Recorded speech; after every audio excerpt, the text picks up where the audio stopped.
Hi friends, നമസ്കാരം. നമ്മുടെ ഇഷ്ടവിശേഷങ്ങളായ ഗൗരീശങ്കരത്തിൻ്റെ ഒരു അടിപൊളി വിശേഷമായിട്ടാണ് വന്നിരിക്കുന്നത്. അപ്പോൾ എല്ലാവർക്കും നല്ലൊരു ദിവസം ആശംസിച്ചുകൊണ്ട് തന്നെ നമുക്ക് വിശേഷത്തിലേക്ക് പോകാം. അപ്പോൾ തുടങ്ങുമ്പോൾ തന്നെ കാണുന്നത് നമ്മുടെ ചാരങ്ങാട്ട് വീട്ടിലാണ്. അപ്പോൾ രാധാമണി തങ്കച്ചി എന്തൊക്കെയോ ആലോചിച്ച് ഇങ്ങനെ ഇരിക്കുകയാണ്. അപ്പോൾ ഇങ്ങനെ ഇരിക്കുമ്പോഴത്തേനും കൊച്ചമ്മ എന്ന് വിളിച്ച് അവിടുത്തെ ജോലിക്കാരി വന്നു. അല്ല, എന്താണെങ്കിലും കൊച്ചമ്മയുടെ ആഗ്രഹം പോലെ തന്നെ കാര്യം നടന്നല്ലോ. വേണിക്കുഞ്ഞ് ഇങ്ങോട്ട് തിരിച്ചു വന്നല്ലോ. ഇപ്പം കൊച്ചമ്മയ്ക്ക് തിരിച്ചു വന്ന് സന്തോഷമായില്ലേ എന്ന് ചോദിച്ചു. പിന്നെ ഞാൻ സന്തോഷം കൊണ്ട് തുള്ളിച്ചാടിക്കൊണ്ടിരിക്കുകയല്ലേ. നീ വലിയ വർത്തമാനം പറയാതെ മര്യാദയ്ക്ക് അടുക്കളയിലെ കാര്യങ്ങൾ നോക്കാം. ഉപ്പും മുളകും ഒക്കെ കറികളിൽ കറക്റ്റായിട്ടിടണം. അല്ലെങ്കിൽ അങ്ങേരെ എന്നെക്കൊണ്ട് ഉപ്പ് തെറ്റിക്കും, അറിയാലോ. അങ്ങനെ എങ്ങനെ സംഭവിച്ച നിൻ്റെ കണ്ണിൽ ഞാൻ മുളകരച്ച് തേക്കും, മനസ്സിലായോടി എന്ന് ചോദിച്ചു. നദി ചെല്ല എന്ന് പറഞ്ഞു. ആ നിൽക്ക് വേണിമൊക്ക്, നീ എന്താ ഉണ്ടാക്കുന്നത്? മട്ടൻ ഇരിപ്പുണ്ടല്ലോ. അവൾക്ക് മട്ടൻ കറി വലിയ ഇഷ്ടമല്ലേ, അതുകൊണ്ട് അതുകൊണ്ടേ ആയിക്കോട്ടെ, മനസ്സിലായോ? പിന്നെന്താ, നമ്മുടെ വേണിക്കുഞ്ഞിന് വേണ്ടിയിട്ട് നല്ല ഒന്നാം തരം മട്ടൻ കറി തന്നെ ഞാൻ വെക്കും, കൊച്ചമ്മ കണ്ടോ എന്ന് പറഞ്ഞു. എന്നാൽ വേഗം അതിനുള്ള പണികൾ തുടങ്ങിക്കോ എന്ന് പറഞ്ഞ് ഇവരെ അങ്ങോട്ടേക്ക് പറഞ്ഞു വിടുകയാണ്. അപ്പോൾ വീണ്ടും തിരിഞ്ഞു നിന്നിട്ട് പിന്നെ കൊച്ചമ്മേ, ഇനി ഒരിക്കലും ആ മേഡത്തിനെ ഈ വീട്ടിലേക്ക് കയറ്റരുത് കേട്ടോ. നമ്മുടെ ശങ്കർ കുഞ്ഞിനെ നല്ലൊരു പെണ്ണിനെ കെട്ടിച്ചു കൊടുക്കണം. ആ മേഡത്തിനെ പോലെ അഹങ്കാരിയായ ഒരു പെണ്ണിനെ ഒന്നും കെട്ടിച്ചു കൊടുത്തേക്കല്ലേ കേട്ടോ. നമ്മുടെ കമല കുഞ്ഞിനെ പോലെ മേഡത്തിനെ പേടിയുള്ള ഒരു പെണ്ണായിരിക്കണം ശങ്കർ കുഞ്ഞിൻ്റെ ഭാര്യ. ശങ്കരൻ കുഞ്ഞ് വരച്ച വരയിൽ നിൽക്കണം, മനസ്സിലാകുന്നുണ്ടോ? അങ്ങനെ വേണം ഒരു പെണ്ണ് വരാനായിട്ട്. എൻ്റെ മോൻ്റെ കാര്യമല്ലേ, അത് ഞാൻ നോക്കിക്കോളാം. നീ ഇപ്പം ചെന്ന് പറഞ്ഞ പണി ചെയ്യുക എന്ന് പറഞ്ഞു. അപ്പോഴേക്ക് കമലയും ഇത് കേട്ടോണ്ട് അങ്ങോട്ടേക്ക് വന്നു കേട്ടോ. അപ്പോൾ കമല അവിടെ നിൽക്കുകയാണ്. അപ്പോൾ കമലയ്ക്ക് ആകെ സങ്കടത്തിലാണ്. ഗൗരി ഇങ്ങോട്ട് വരാത്തതിൽ ശങ്കറിനേക്കാൾ വിഷമം നിനക്കാണല്ലോ കമലേ എന്ന് ചോദിച്ചു. എന്താ, അതോ വേണിമോൾ ഇങ്ങോട്ട് വന്നത് നിനക്കിഷ്ടപ്പെട്ടില്ലേ എന്ന് ചോദിച്ചു. വേണി വന്നതിൻ്റെ സന്തോഷമൊന്നും നിൻ്റെ മുഖത്ത് കാണാനില്ലല്ലോ, അതുകൊണ്ട് ചോദിച്ചതാ. എങ്ങനെ സന്തോഷിക്കാനമ്മേ? അമ്മ ഒന്ന് ചിന്തിച്ച് നോക്ക് എന്ന് പറഞ്ഞു. ഈ വീട്ടിലെ 2 കുട്ടികളുടെ സ്നേഹം നഷ്ടപ്പെടുത്തിയിട്ട് നമുക്ക് എങ്ങനെ സന്തോഷിക്കാൻ കഴിയും? ഗൗരി ഇങ്ങോട്ടേക്ക് കൊണ്ടുവന്നില്ല, ഇപ്പം വേണിയുടെ ജീവിതത്തിലും കഷ്ടത്തിലാക്കിയിട്ടുണ്ട്. കല്യാണം കഴിഞ്ഞിട്ടുള്ള ഒരു പെണ്ണ് ഭർത്താവിൻ്റെ വീട്ടിൽ കഴിയാതെ അവളുടെ വീട്ടിൽ വന്ന് താമസിച്ചാൽ നാട്ടുകാരെന്ത് പറയും? ഇതിനെക്കുറിച്ചൊന്നും ഇവിടെ ആരും ചിന്തിക്കുന്നത് പോലുമില്ല. അതുകൊണ്ടാണ് വേണി സന്തോഷിക്കുന്നു എന്ന അമ്മ കരുതുന്നത്. പക്ഷെ അങ്ങനെയല്ല. ഇല്ലമ്മേ, അവളുടെ മുഖത്ത് ഞാൻ ഒരു സന്തോഷവും കണ്ടില്ല, സങ്കടം മാത്രമേ കണ്ടുള്ളൂ എന്ന് പറഞ്ഞിട്ട് കമലകത്തേക്ക് കയറിപ്പോയി കേട്ടോ. അപ്പോൾ രാധാമണി തങ്കച്ചിക്കും അങ്ങനൊരു സംശയം ഉണ്ടായിരുന്നു, വേണിക്ക് ആകെ സങ്കടമാണ് എന്നുള്ള കാര്യം. പിന്നെ കാണുന്നത് നമ്മുടെ ശ്യാം സാറിനെയും നന്ദിനി അമ്മേനെയും ഒക്കെയാണ്. അപ്പോൾ മുത്തശ്ശി അങ്ങോട്ടേക്ക് വരിക. ശ്യാമേ എന്ന് വിളിച്ചുകൊണ്ടാണ് മുത്തശ്ശി വരുന്നത്. ആകെ സങ്കടത്തിലാട്ടോ എല്ലാവരും. വേണിമോള് പോയതോർത്തിട്ട്. എന്താ അമ്മേ എന്ന് ചോദിച്ചു ശ്യാം സാറ്. അല്ല വേണിമോള്, നിങ്ങൾ ആരെങ്കിലും വിളിച്ചായിരുന്നോ എന്ന് ചോദിച്ചു. എന്താ ഞാൻ ചോദിച്ചത് നിങ്ങൾ കേട്ടില്ലേ? നിങ്ങൾ 2 പേരും വിളിച്ചില്ലേ എന്ന് ചോദിച്ചു. അല്ല എന്താ നന്ദിനി, നിനക്കെങ്കിലും ഒന്ന് അവളെ വിളിച്ച് സംസാരിച്ചുകൂടായിരുന്നോ നന്ദിനി? നന്ദിനി വേണിമോളെ വിളിക്കാൻ തുടങ്ങിയതാമ്മേ, ഞാനാ വേണ്ടെന്ന് പറഞ്ഞത് എന്ന് പറഞ്ഞു ശ്യാമ്. അതെന്താ, നീ എന്ത് പണിയാ കാണിച്ചത്? എന്താ ശ്യാമേ, നീയും ആ മഹാദേവനെ പോലെ തുടങ്ങുകയാണോ? അയ്യോ അമ്മേ, ശ്യാമേട്ടൻ എതിർത്തത് അതുകൊണ്ടൊന്നും അല്ല എന്ന് പറഞ്ഞു. മറ്റൊന്നും അല്ലമ്മേ, ഈ സമയത്ത് നമ്മൾ ആരെങ്കിലും വേണിമോളെ വിളിച്ച് സംസാരിച്ചാൽ അത് അവളെ വളരെയധികം വിഷമിപ്പിക്കും, കൂടുതൽ വിഷമിപ്പിക്കുകയുള്ളൂ. നമ്മളായിട്ട് എന്തിനാ ആ പാവത്തിനെ വെറുതെ വേദനിപ്പിക്കുന്നത്? അതുകൊണ്ടാണ് ഞാൻ നന്ദിനിയോട് വിളിക്കണ്ട എന്ന് പറഞ്ഞത്. കുറച്ച് കുരുത്തക്കേടൊക്കെ ഉണ്ടെങ്കിലും അവളൊന്ന് മാറി തുടങ്ങിയതായിരുന്നു, നമ്മുടെ ആദർശിനെ സ്നേഹിച്ചു തുടങ്ങിയതായിരുന്നു. ഇങ്ങനെയൊക്കെ അന്നേരം സംഭവിച്ചല്ലോ. അമ്മ വിഷമിക്കാതെ എല്ലാം ശരിയാവോ? ശരിയായാൽ മതിയായിരുന്നു എന്ന് പറഞ്ഞു മുത്തശ്ശി. സത്യം പറയാലോ, വേണി പോയപ്പോഴത്തേനും പെട്ടെന്ന് ഈ വീട് അങ്ങോട്ടേക്ക് ഉറങ്ങിപ്പോയതുപോലെ തോന്നുന്നത്. അവളുടെ കളിയും ചിരിയും ഒന്നുമില്ലാതെ കുറേ കുറുമ്പത്തരങ്ങളും ഉണ്ടായിരുന്നല്ലോ. അപ്പോൾ മുത്തശ്ശിക്കും ശരിക്കും ഒരുപാട് മിസ് ചെയ്യുന്നുണ്ട് കേട്ടോ. മുത്തശ്ശി എഴുന്നേറ്റ് പോയി. ശ്യാമേട്ട, ഇനി നമ്മൾ എന്താ ചെയ്യേണ്ടത് എന്ന് നന്ദിനി ഇങ്ങനെ ചോദിക്കുക. എടോ, നമ്മൾ മാത്രമേ നമ്മുടെ കുട്ടികളുടെ ഭാവി ഓർത്ത് ഇങ്ങനെ വിഷമിക്കുകയുള്ളൂ. ആ മഹാദേവൻ ഉണ്ടല്ലോ, അയാൾക്ക് ഇതിനെക്കുറിച്ചൊരു ആലോചന പോലും കാണില്ല. അതെ, നമുക്കെന്താ ചെയ്യാൻ കഴിയുക എന്ന് ചോദിച്ചു. ശ്യാമേട്ട, ഇനി ചിലപ്പോൾ ശങ്കറിൻ്റെ അച്ഛൻ എന്തെങ്കിലും ഒരു തീരുമാനം എടുത്താലോ? താൻ എന്താണ് ഉദ്ദേശിക്കുന്നത്? മഹാദേവൻ എന്ത് തീരുമാനം എടുക്കുമെന്നാ? അതെ, എൻ്റെ പേടിയാ, ഒരിക്കലും അങ്ങനെ സംഭവിക്കരുതേ എന്നാണ് എൻ്റെ പ്രാർത്ഥന. താൻ കാര്യം പറ. അല്ല, അവരിനി ഡിവോഴ്സിന് വല്ലതും ശ്രമിക്കുമോ? അതാ എൻ്റെ ടെൻഷൻ. ഇതൊക്കെ കാണുമ്പോൾ എനിക്ക് അങ്ങനെ ഒരു പേടിയുണ്ട് ശ്യാമേട്ട എന്ന് പറഞ്ഞു. മഹാദേവൻ്റെ സ്വഭാവം വെച്ചിട്ട് പിന്നെ ചിലപ്പോൾ അയാളുടെ കാര്യമൊന്നും പറയാൻ പറ്റില്ല. അയാളുടെ സ്വഭാവം വെച്ചിട്ട് അയാൾ ചിലപ്പോൾ അതും ചെയ്യാൻ വന്നെന്നിരിക്കും. അയാൾക്ക് അങ്ങനെ എന്താ പറയുക, സ്വന്തം മക്കളല്ലേ, അവരുടെ ജീവിതമല്ലേ എന്നൊന്നൊക്കെ ഓർത്ത് യാതൊരു വിഷമോ സങ്കടമോ ഉണ്ടാവാൻ വഴിയില്ല. ഇതൊക്കെ എവിടെ ചെന്ന് അവസാനിക്കുമെന്ന് എനിക്കൊരു എത്തും പിടിയും കിട്ടുന്നില്ല നന്ദിനി, അതാ എൻ്റെ അവസ്ഥ എന്ന് പറഞ്ഞ് ഇവർ രണ്ടുപേരും ആകെ ദുഃഖത്തിൽ ഇങ്ങനെ ഇരിക്കുകയാണ് കേട്ടോ. പിന്നെ കാണുന്നത് നമ്മുടെ ശങ്കറിനെയാണ്. അപ്പോൾ ശങ്കറിന് വീട്ടിൽ എവിടെ നോക്കിയാലും നമ്മുടെ ഗൗരിയെ മാത്രമാണ് കാണുന്നത്. വാതിലേക്ക് നോക്കിയപ്പോൾ ഗൗരി അവിടെ നിൽക്കുന്നു. ഇപ്പുറത്തേക്ക് നോക്കിയപ്പോഴത്തേനും ഗൗരി അവിടെ നിന്ന് മുടി ചീകുന്നു. അതിൻ്റെ ഇപ്പുറത്തേക്ക് നോക്കുമ്പോഴത്തേനും ഗൗരി തൻ്റെ അടുത്ത് വന്ന് നിൽക്കുന്നു. ഇങ്ങനെ ഗൗരി ചിരിച്ചുകൊണ്ട് നിൽക്കുന്നതാണ് മനസ്സ് നിറച്ച്. അപ്പോൾ ഇങ്ങനെ നേരെ ചെന്ന് കബോർഡിൽ നിന്ന് ഗൗരിയുടെ ഒരു സാരി എടുത്തു. അപ്പോൾ ഈ സാരി എടുത്ത് നെഞ്ചോട് ചേർത്ത് വെച്ചു. എന്നിട്ട് താഴെ ഇങ്ങനെ വച്ചിട്ട് അത് വെച്ചിട്ട് കിടക്കുകയാണ്. അപ്പോൾ ഗൗരി തൻ്റെ കൂടെ കിടക്കുന്നുണ്ട് എന്നൊരു തോന്നൽ. പെട്ടെന്ന് അപ്രത്യക്ഷമായി പോവുകയാണ് കെട്ടിപ്പിടിക്കാൻ ചെന്നപ്പോഴത്തേനും. ഇത് കണ്ടപ്പോഴത്തേനും ശങ്കറിനാകെ വട്ട് പിടിച്ച പോലെയായി ചാടി എഴുന്നേറ്റ് റൂമിൽ നിന്ന് ഇറങ്ങി പുറത്തേക്ക് പോവാണ്. അപ്പോൾ എല്ലാവരും നല്ല ഉറക്കം പിടിച്ചു കേട്ടോ. ഈ സമയത്താണ് ശങ്കറിൻ്റെ ഈ പെർഫോമൻസ്. ശങ്കർ നേരെ ഹോളിലേക്ക് വന്നിട്ട് എൻ്റെ ലൈഫ് സമാധാനവും ഒക്കെ നശിപ്പിച്ചിട്ട് നിങ്ങളെല്ലാം സ്വസ്ഥവും സമാധാനമായിട്ട് ഉറങ്ങുമല്ലേ, നിങ്ങൾക്കൊക്കെ സമാധാനമായല്ലോ അല്ലേ എന്ന് ചോദിച്ചോ. ഉറങ്ങിക്കോ, എല്ലാവരും സുഖമായിട്ട് അങ്ങ് ഉറങ്ങിക്കോ. ഇത് ഇവിടെ ഒരുത്തിന് ഉറങ്ങാൻ പറ്റുന്നില്ല, ഒന്നും കഴിക്കാൻ പറ്റണില്ല, ആകെ തലയ്ക്ക് ഭ്രാന്തളകി നിൽക്കുക, അതിവിടെ ആർക്കും അറിയണ്ടല്ലോ അല്ലേ എന്ന് ചോദിച്ചു. അപ്പോൾ അതെ കമലയും അച്ഛനും അമ്മയും ഒക്കെ എഴുന്നേറ്റു കേട്ടോ. ഇവൻ ഈ രാത്രിയിൽ എന്തൊട്ട് ഭ്രാന്ത എന്ന് ചോദിച്ചു മഹാദേവൻ. ഇവൻ ഈ ഗൗരി എന്ന ചിന്ത മാത്രമേ ഉള്ളൂ എന്നാണ് തോന്നുന്നത്. അപ്പോൾ രാധ എഴുന്നേറ്റ് പോവാ. നീ എങ്ങോട്ട് പോവാ? നീ ഇവിടെ കിടന്നുറങ്ങിയാൽ മതി, എങ്ങും പോകണ്ട എന്ന് പറഞ്ഞു രാധയെ പിടിച്ചു നിർത്തി. അച്ഛൻ ഇതൊക്കെ കേൾക്കുന്നുണ്ടെന്ന് എനിക്കറിയാം. അച്ഛന് ഏറ്റവും സ്നേഹം അച്ഛൻ്റെ കുട്ടിശങ്കരനോടാണെന്നാണല്ലോ അച്ഛൻ പറയാറ്. എന്നിട്ട് ഇപ്പം എന്താ ഈ കുട്ടിശങ്കരനോട് ഇങ്ങനെ ഈ ചതിച്ചത്, ഇത്രയും വലിയ ചതി ചെയ്തത്? നീ എവിടേക്കാണ് പോണത് എന്ന് ചോദിച്ചു കമലയോട്. അപ്പോൾ കമല എഴുന്നേറ്റ് പോകാൻ തുടങ്ങിയപ്പോഴത്തേനും അപ്പോൾ കമലയും വേഗം തന്നെ അവിടെ കിടന്നു കേട്ടോ. ശേഖർ അവിടെ കിടക്കാൻ പറഞ്ഞപ്പം, ഗൗരി ഇല്ലാതെ എനിക്ക് ജീവിക്കാൻ പറ്റില്ല അച്ഛാ, ഞാൻ അനുഭവിക്കണ വേദന എന്താണെന്ന് ഇവിടെ ആർക്കും മനസ്സിലാവണില്ലല്ലോ, എന്നെ ഒരാളും മനസ്സിലാക്കണില്ലല്ലോ. എന്നെ നന്നായിട്ട് മനസ്സിലാക്കിയിട്ടുണ്ടെന്ന് ഞാൻ വിചാരിച്ച ആളാണ് എൻ്റെ അച്ഛൻ. ആ അച്ഛൻ പോലും എന്നെ മനസ്സിലാക്കണില്ലല്ലോ. കഷ്ടം അച്ഛാ, കഷ്ടം, ഇതൊക്കെ കഷ്ടം തന്നെയാ എന്ന് പറഞ്ഞുകൊണ്ട് ശങ്കർ ഇങ്ങനെ പറഞ്ഞുകൊണ്ടിരിക്കുകയാണ്. മനുഷ്യൻ്റെ സ്വസ്ഥത കളഞ്ഞപ്പോൾ അവന് സമാധാനമായി എന്ന് പറഞ്ഞ് മഹാദേവൻ വേഗം തന്നെ അങ്ങോട്ടേക്ക് ഇറങ്ങിച്ചെല്ലുകയാണ്. അപ്പോൾ ഈ ശങ്കർ ഇത്രയും പറഞ്ഞ ശേഷം ശങ്കർ എന്ത് ചെയ്യുന്നു വെച്ചിട്ടുണ്ടെങ്കിൽ നേരെ പോയി പുറത്തേക്ക് വന്നു. എന്നിട്ട് മഹാദേവൻ വന്നപ്പോഴത്തേനും കാറും എടുത്ത് വിട്ടങ്ങ് പോയി കേട്ടോ. അപ്പോൾ എങ്ങോട്ടേക്ക് പോയതെന്ന് ഒരു പിടുത്തം കിട്ടിയില്ല. ഇവർ ഈ പാതിരാത്രിക്ക് എങ്ങോട്ടേക്ക് വച്ച് പിടിക്കുന്നത് ഒരു പിടുത്തമില്ല. മഹാദേവൻ ഇങ്ങനെ നിൽക്കുകയാണ്. അപ്പോൾ അകത്തേക്ക് കയറി ചെല്ലുമ്പോഴത്തേനും രാധയും കൂടി എഴുന്നേറ്റ് അവിടേക്ക് എത്തി. അല്ല രാധേ, നമ്മുടെ കുട്ടിശങ്കരൻ എങ്ങോട്ടേക്കാടി ഈ രാത്രി വണ്ടി എടുത്ത് ഭ്രാന്ത് പിടിച്ചതുപോലെ ഈ പോയത് എന്ന് ചോദിച്ചു. അതെനിക്ക് എങ്ങനെ അറിയാം എന്ന് ചോദിച്ചോ. അവൻ എന്നോടൊന്നും പറഞ്ഞിട്ടില്ല. നിനക്ക് എങ്ങനെയാ അറിയാം അല്ലേ? അല്ലേലും നീ അവൻ്റെ അമ്മയല്ലേടി, നീ ചോദിക്കണ്ടല്ലേ എന്ന് ചോദിച്ചു. നിനക്ക് സ്വന്തം മോനെ നിയന്ത്രിക്കാൻ അറിയില്ല, പിന്നെ നീ എന്തൊട്ട് അമ്മയാടി എന്ന് ചോദിച്ചു.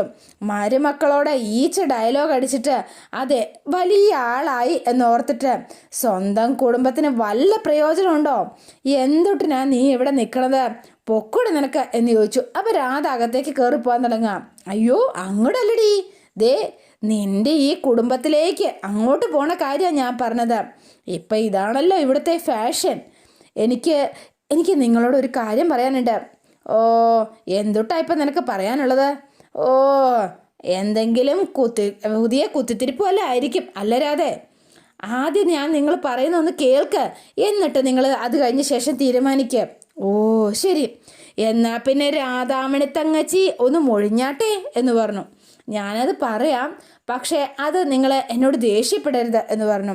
വലിയ സസ്പെൻസും ബിൽഡപ്പും ഒന്നും വേണ്ട, നീ കാര്യം എന്താണെന്ന് വെച്ചാൽ പറയാതെ ഈ എന്തുട്ടാ കാര്യമെന്നൊന്ന് എഴുന്നള്ളിക്ക് എന്ന് പറഞ്ഞു. ഇത്തവണ വേണിമോൾ ഇങ്ങോട്ടേക്ക് വന്നത് അത്ര നല്ല സന്തോഷത്തിലൊന്നും അല്ല കേട്ടോ എന്ന് പറഞ്ഞു. സത്യത്തിൽ നമ്മുടെ ശങ്കറിൻ്റെയും ഗൗരിയുടെയും കാര്യത്തിൽ ഇടപെട്ട് വേണിമോളുടെ ജീവിതം കൂടി നമ്മൾ ഇരുട്ടിലാക്കുക. അപ്പം നീ പറഞ്ഞു വരുന്നത് വേണിയുടെ സന്തോഷത്തിന് വേണ്ടിയിട്ട് ഗൗരിയെ ഇങ്ങോട്ടേക്ക് കൂട്ടിക്കൊണ്ട് വരണം എന്നാണോ എന്ന് ചോദിച്ചു. അയ്യോ, നിങ്ങളെ അപമാനിച്ചിട്ട് ഇവിടെ നിന്ന് ഇറങ്ങിപ്പോയവളെ ഒരിക്കലും ഇങ്ങോട്ട് കൂട്ടിക്കൊണ്ട് വരണമെന്ന് ഞാൻ പറയില്ല. പിന്നെ നീ എവിടെയെങ്കിലും ഒന്ന് ഉറച്ചു നിൽക്കേണ്ട രാധേ. ദേ പട്ടു തുണി അരയിൽ തൂക്കിയിട്ടതുപോലെ ആണല്ലോ നീ എന്തൊട്ട് തേങ്ങയായി പറയണ രാധേ. നമ്മുടെ മോൻ അവളുടെ വലയിൽ വീണു പോയില്ലേ, അവനെ അതിൽ നിന്ന് രക്ഷിക്കണം.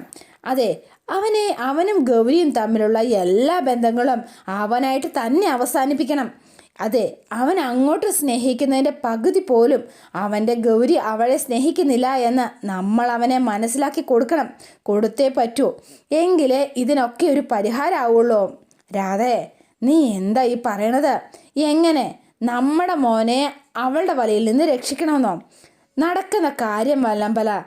ആ പെണ്ണ് അവനോട് ആത്മാർത്ഥത കാണിക്കുന്നില്ലെന്ന് അവനെ മനസ്സിലാക്കി കൊടുക്കണം. എൻ്റെ പൊന്നോ, തനി പെൺകോന്തനായിട്ടുള്ള നിൻ്റെ മോനെ ഇതൊക്കെ ബോധ്യപ്പെടുത്തുക എന്ന് വെച്ചാലേ നടക്കണ കാര്യമാണോ രാധേ? നടക്കും എന്ന് പറഞ്ഞു രാധ. അതെങ്ങനെ നടത്തിയെടുക്കണമെന്ന് ഞാൻ പറഞ്ഞു തരാം എന്ന് പറഞ്ഞു. എന്നിട്ട് രാധയുടെ മനസ്സിലുണ്ടായിരുന്ന ഐഡിയാസ് എല്ലാം മഹാദേവൻ്റെ മുന്നിലേക്ക് വിളമ്പി കൊടുക്കുകയാണ്. അപ്പം മഹാദേവൻ ഇതെല്ലാം കേട്ടിട്ട് തലയാട്ടി കേട്ടോ. അപ്പം ചോദിച്ചു, നിനക്ക് ഇത്രയും ബുദ്ധി ഉണ്ടായിരുന്നോ രാധേ എന്ന് ചോദിച്ചു. അറിഞ്ഞില്ലല്ലോ. പെൺബുദ്ധി പിൻബുദ്ധി എന്നൊക്കെയാ പറയാറ്. പക്ഷേ എങ്കിൽ ഇപ്പം എന്തൊക്കെ പറഞ്ഞാലും ഇത് കൊള്ളാട്ടോ രാധേ, അടിപൊളി ഐഡിയ തന്നെയാട്ടോ എന്ന് പറഞ്ഞു. അപ്പം രാധയ്ക്ക് സന്തോഷമായി മഹാദേവൻ ഈ പറയുന്നത് കേട്ടപ്പം. ഈ കൂട്ടിലെ അവൾ വീഴും, മൂക്കും കുത്തി വീഴും, അതിലൊരു സംശയമില്ല കേട്ടോ. പ്രൊഫസർ ശ്യാമപ്രസാദിൻ്റെ മോള് ഗൗരി ഒന്നെങ്കിൽ അവൾ നമ്മുടെ വരുതിയിൽ അടങ്ങി ഒതുങ്ങി ഈ കുടുംബത്തിൽ അവളിവിടെ ജീവിക്കും. അതെ, ഒരടിമയെ പോലെ തന്നെ. പിന്നെ അല്ലെങ്കിൽ അവൾ നമ്മുടെ കുട്ടിശങ്കറിൻ്റെ ജീവിതത്തിൽ നിന്ന് തന്നെ അവൾ എന്നേക്കുമായിട്ട് ഇറങ്ങിപ്പോവും. അതുറപ്പാ എന്ന് പറഞ്ഞു. ഒന്ന് ഏതായാലും ഉറപ്പാ, കൊള്ളാം, അടിപൊളി ഐഡിയ തന്നെ എന്ന് പറഞ്ഞു. അപ്പോൾ രാധാമണി തങ്കച്ചി ഭയങ്കര ആത്മധൈര്യത്തിൽ ഇങ്ങനെ നിൽക്കുകയാണ്. തൻ്റെ ഐഡിയ ആണല്ലോ.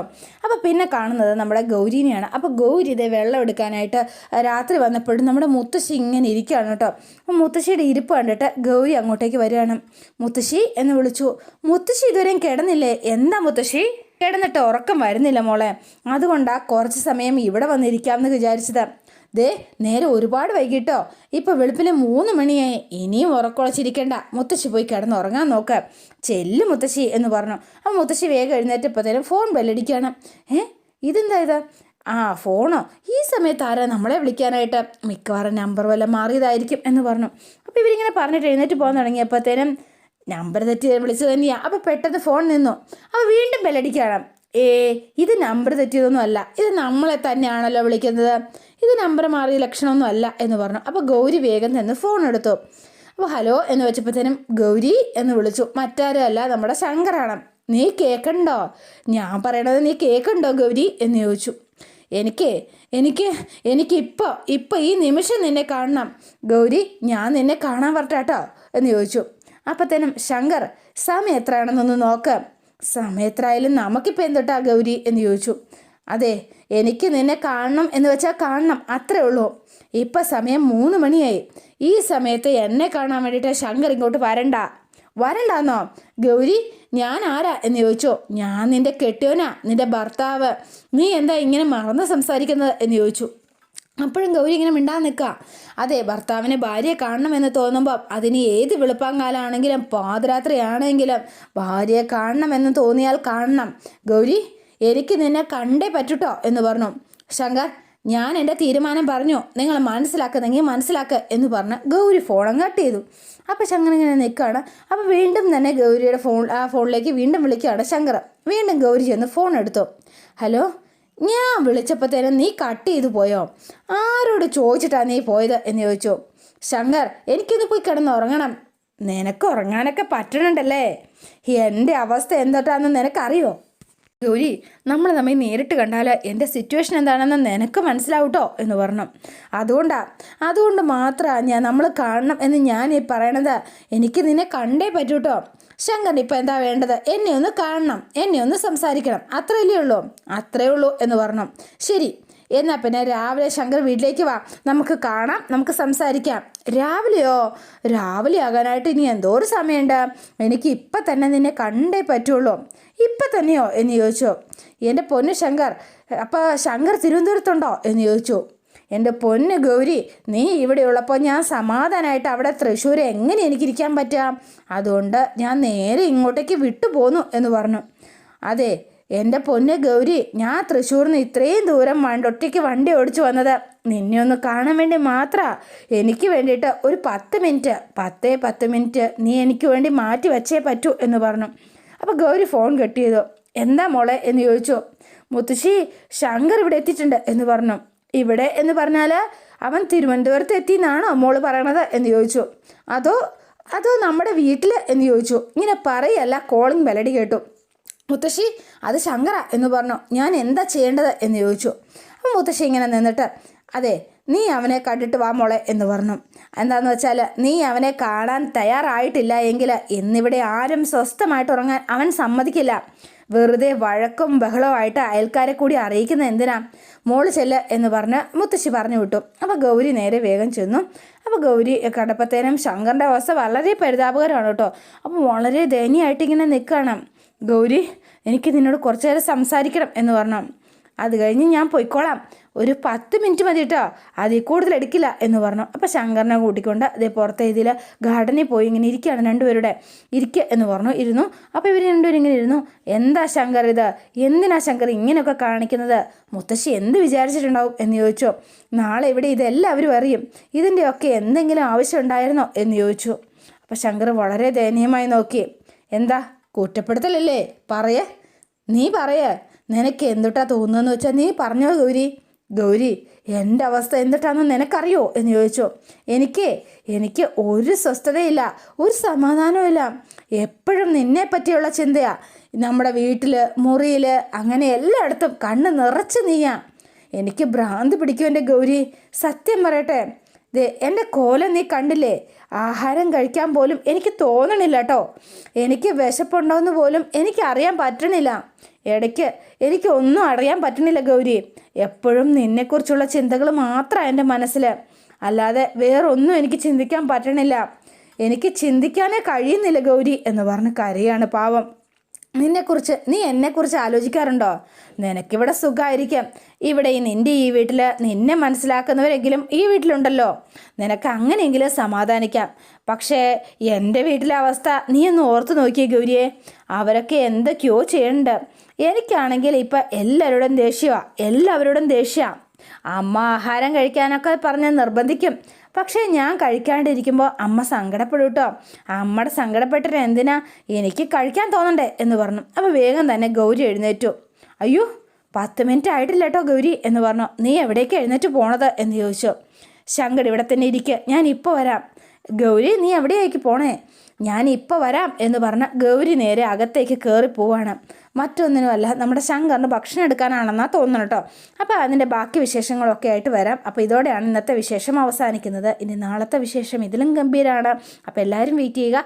ഇഷ്ടപ്പെട്ടുവെങ്കിൽ ലൈക്ക് ചെയ്യുക, ഷെയർ ചെയ്യുക, തൊട്ടടുത്ത് ആ ബെൽ ബട്ടൺ കൂടെ ഒന്ന് ഞെക്കുകയാണെങ്കിൽ ഞാൻ ഇടുമ്പോൾ തന്നെ നോട്ടിഫിക്കേഷൻ ലഭിക്കുന്നതായിരിക്കും. പുതുപുത്തൻ വിശേഷമായിട്ട് എത്താം. Bye and see you again.